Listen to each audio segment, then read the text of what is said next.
Guys ঘুমা থেকে উঠে গেলাম আজকে ভিডিও বানাইতে, কারণ আজকে টাইম নাই। আমাদের ভাইরাল আয়োপালি এসে গেছে, আমার বাইক এসে গেছে তো আমাদের বাড়িতে। তো আজকে কিন্তু যাবো গা, তো সেই জন্য বলতেছি মানে ইমার্জেন্সি করে দামার দুম 10-12 টাকা শুট করা হালি গেলা, তাহলে ভালো হইলো নি, মানে খালি এডিট করে লাহালে ছাড়লাম নি। তো মামা আবার ফেরা কিন্তু হাদায় না কিনা দিলে ভিডিও বানাবো না। তার বাদে দোকানে নিয়ে গেলাম, সকালে ঘুমা থেকে উঠতে হেরাই দোকানে যায় রে, হদাই বেলালি খাইলো। খাওয়ার বাদে আসতেছে কইছে হদাইটি খাই রে ভিডিও বানাম। তারপরে হদাই খাইতেছে, খাইতে খাইতে মেলা টাইম করতেছে। আমরা কন্টেন্ট ভাবতেছি, কন্টেন্ট ভাবা ভাবি অলরেডি ক্লিয়ার। মোরদা শহীদুলও আছে, তো শহীদুলে কিন্তু ভিডিও করবার নিয়ে এসে গেছে আমার বগলে সকাল সকালে।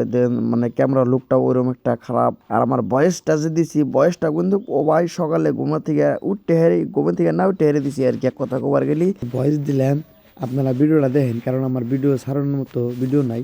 এত সকালে কিন্তু ভিডিও বানান যায় না, লোকটা তো খুবই খারাপ হয়। ওটা তো তোমরা জানো না, ওটা জানতেছি আমি। এমবরটা কিন্তু শহীদুল্লাহ পাগলা হয়েছে, আমার বাইকনাও পাগলা হয়েছে, মানে ভিডিও বানাবো। যাই ভিডিও বানাই, আপনারা ওরা ধরা লাইক করবেন ভিডিওর মধ্যে।